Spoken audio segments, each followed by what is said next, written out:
Good morning, Your Honors. May it please the Court. I'd like to reserve 3 minutes for rebuttal. Sure, and if you could maybe move the microphone a little closer.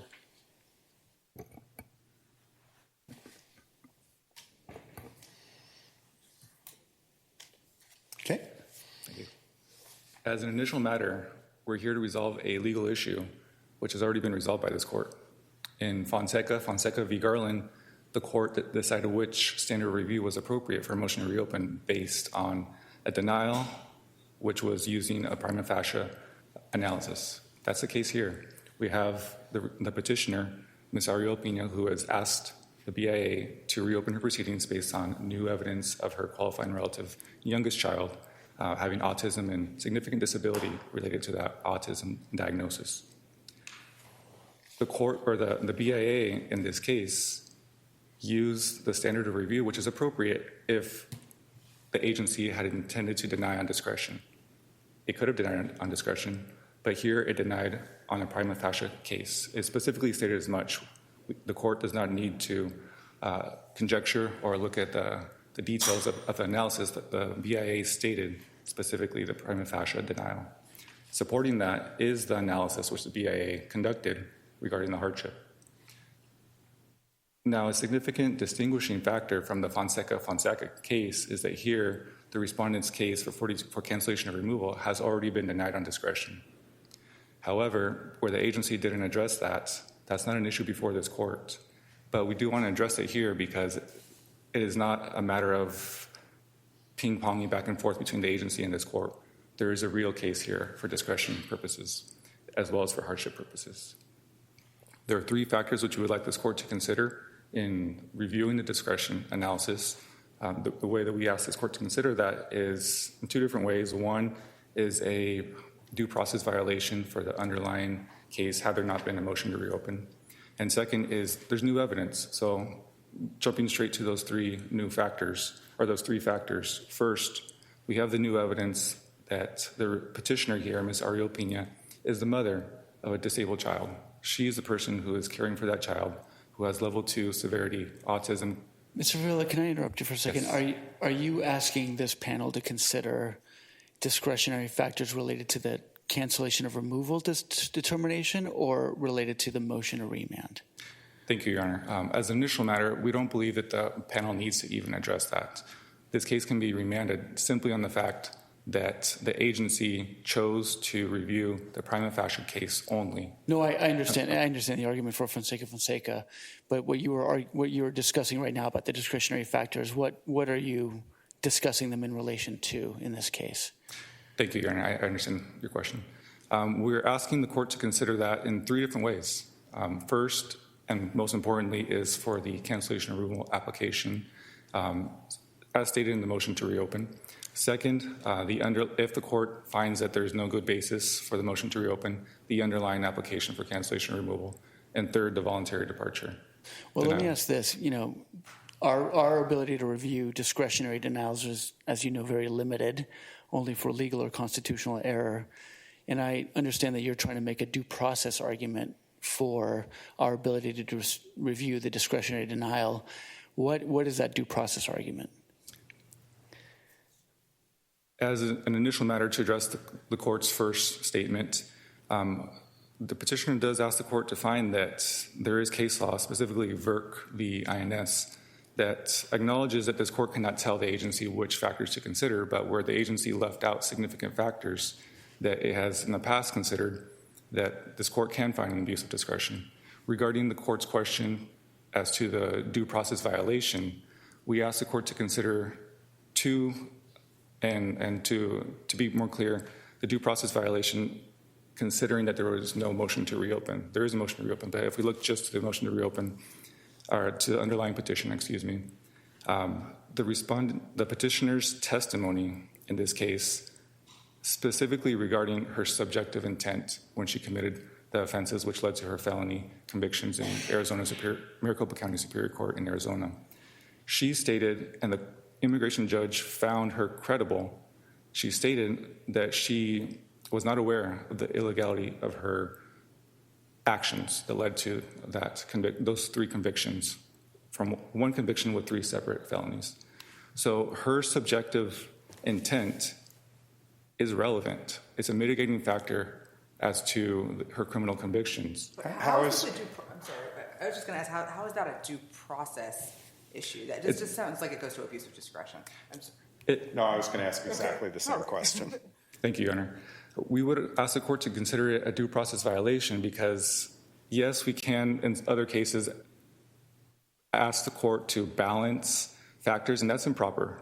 But here, there was a factor which was weighed essentially at zero. In other words, it was excluded.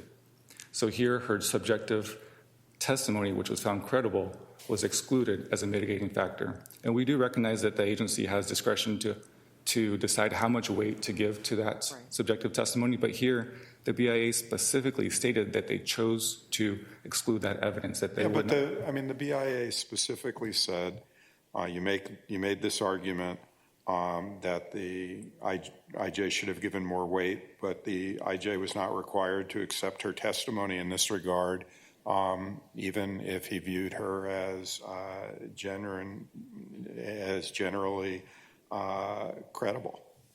So I mean, even if a different IJ might have gone a different way, I don't see how that could possibly rise to the level of a due process constitutional violation. We would direct the court in response to that concern to Cole v. Holder. In that case, this court found that where there is credible testimony, that is a finding of fact.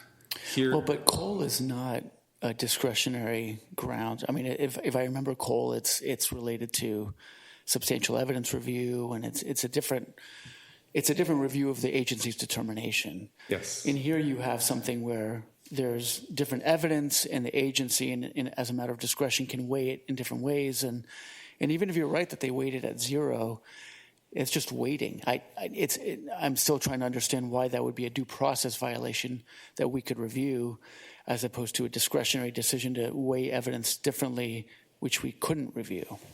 We would ask the court to find that it is a due process violation because this case was denied on discretion because of her criminal convictions.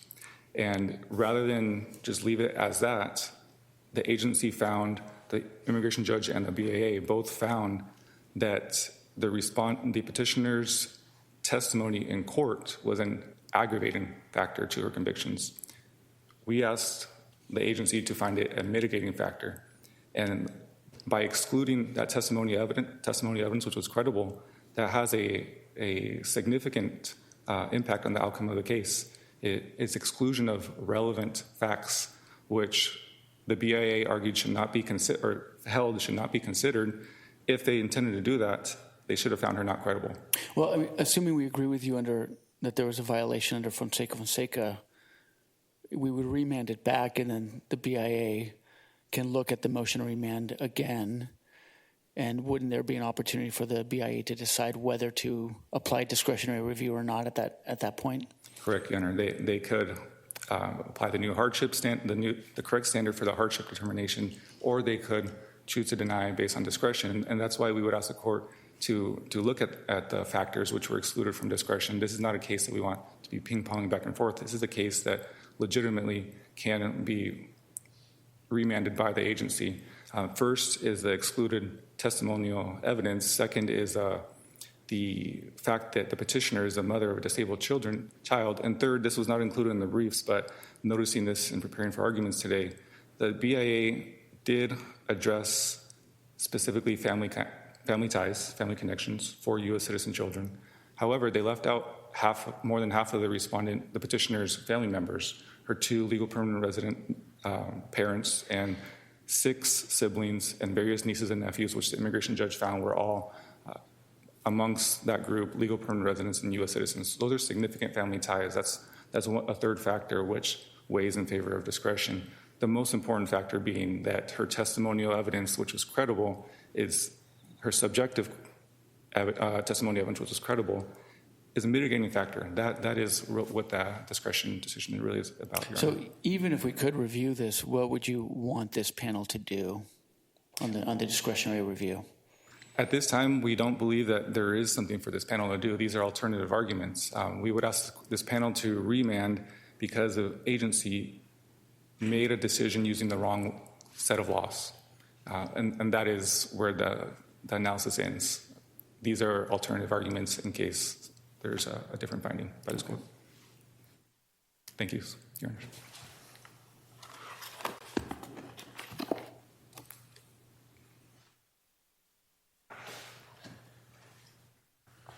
Good morning. Greg Pennington for the Attorney General. I want to start with discretion because it's the government's position that that's where the court's review should end. The agency held that Ms. Arreola Pina does not merit a favorable exercise of discretion on her application for cancellation of removal. Nothing's going to change that, and nothing that she submitted to the board in her motion to remand would have changed any of that. But do you agree that the BIA applied the wrong legal standard? I wouldn't agree that it applied the wrong legal standard. I would say that it inartfully wrote what it was applying. Well, but it did it twice. It did. So I mean, they clearly, the BIA judge, in my view, clearly stated the legal standard incorrectly twice and then proceeded based on that to deny the motion for remand. In our cases, we said that that's a problem, and our cases were known to the BIA. Why shouldn't we remand to give the BIA the opportunity to analyze this case using the standard that we have said is the correct standard here? Let me try to convince you otherwise. Okay. In Fonseca, it was a bit of a different procedural posture. There, the applicant for cancellation withdrew their cancellation application, so there was no judgment on the application for cancellation and removal in that case. It was only submitted in the motion to reopen, and there the board held and applied the wrong standard according to this court that prima facie eligibility is different than reasonable likelihood to change the outcome. So here, the board, while saying prima facie and change the outcome in the same sentence, it didn't say prima facie eligibility. It wasn't addressing eligibility factors. And in the previous paragraph, it was discussing why she didn't merit a favorable exercise of discretion. So if can I push back, Mr. Pennington? When the board was discussing why it agreed with the IJ about discretionary denial, it was speaking about her previous convictions. But when in the paragraph that it was talking about the motion to remand, it was talking about prima facie eligibility factors, ones related to would the children go to Mexico, what effect autism would have. So it seems as if the paragraph was indeed talking about prima facie eligibility factors, but then applying the wrong standard with the, likely to change the outcome. I mean, it just seems to me that this case is on all fours with Fonseca, and we have to remand. Well, I would set the stage for you as the motion to remand itself. It was a two-page motion to remand that didn't even mention discretion until the last paragraph of the motion to remand. And so the board's an appellate body, just like this court. It responds to arguments that the appellants make. And so here, she was arguing that this new evidence changed the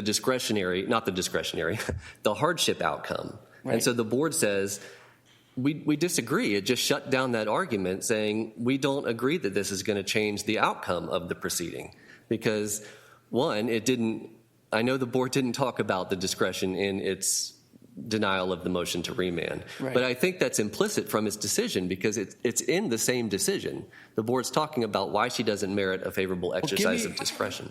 Go ahead, Judge. No, I was just going to ask how we can know for sure that the discretionary decision wasn't infected by this error in the application of the standard. I mean, I just don't, I don't see how we can definitely know that, although I understand your argument that maybe it's unlikely.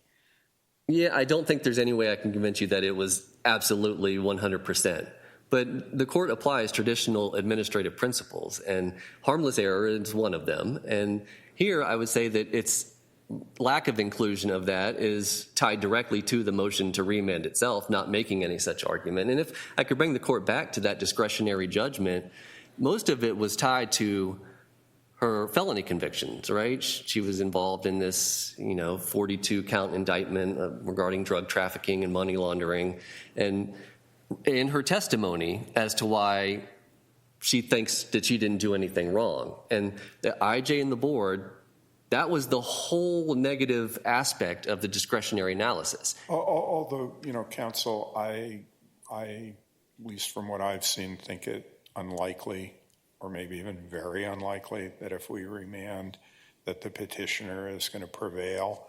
But when I'm looking at what the BIA did, the BIA first generally talks about what her argument is, states the standard, goes through what it believes is the relevant evidence, and then ends its discussion by, in a decisional way, evaluating the evidence under the wrong standard. I mean, its last sentence is, without any additional evidence, the respondent has not made a prima facie showing that the new evidence would likely affect the outcome of the case such that remand is warranted. So, I just can't read this without saying to myself, this is what they applied, and our job is not to reweigh it ourselves.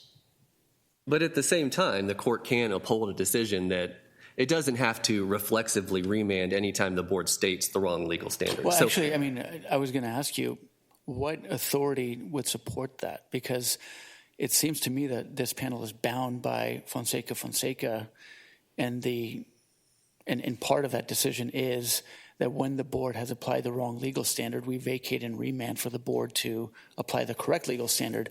I'm not aware of any case that would allow us to overlook legal error and apply a harmless error review. So what's your best case for the proposition that we would be free to be able to do that?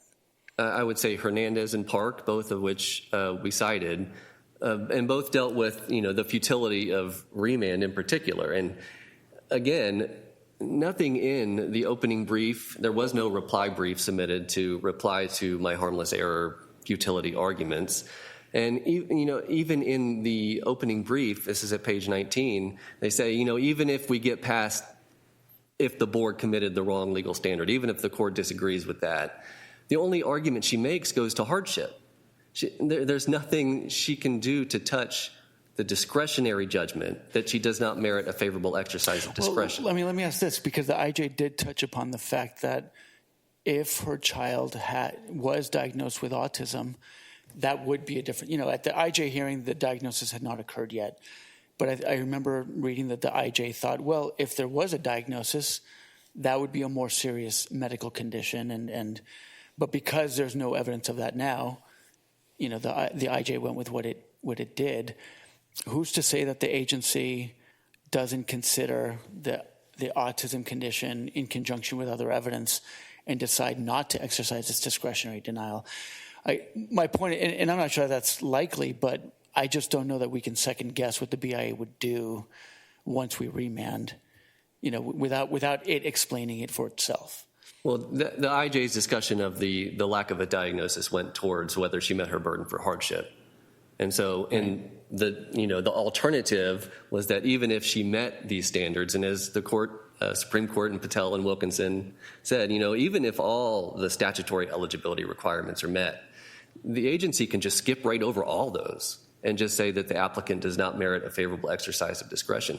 It did that in this case. And, even with the motion to remand, there's still that discretionary judgment lurking, which she can't meaningfully challenge. The only thing she argues is that her credible testimony should be deemed as true. That's something the Supreme Court explicitly disregarded or held was not a correct standard in Ming Dai. The agency can weigh testimony the way it wants and determine whether an applicant meets their burden. And all along, it's been her burden of proof. Through the IJ, in the motion to remand, it's always been her burden of proof to demonstrate that she merits a favorable exercise of the Attorney General's discretion. Congress allows only 4,000 of these grants per year, and most of those are backlogged. Here, they found that she does not. She did not meet her burden to show that she merits a favorable exercise of discretion. With that discretionary judgment firmly in this case, the court lacks jurisdiction over any judgment, including a judgment to remand, because that was implicit in the board's holding. That's our argument, that the board might have inartfully stated the standard, but it applied the would likely to change the outcome in this case, and we would ask the court to dismiss the petition for review. All right. We thank the parties for their arguments, and the case just argued is submitted. With that, we'll move to the second case on the argument calendar.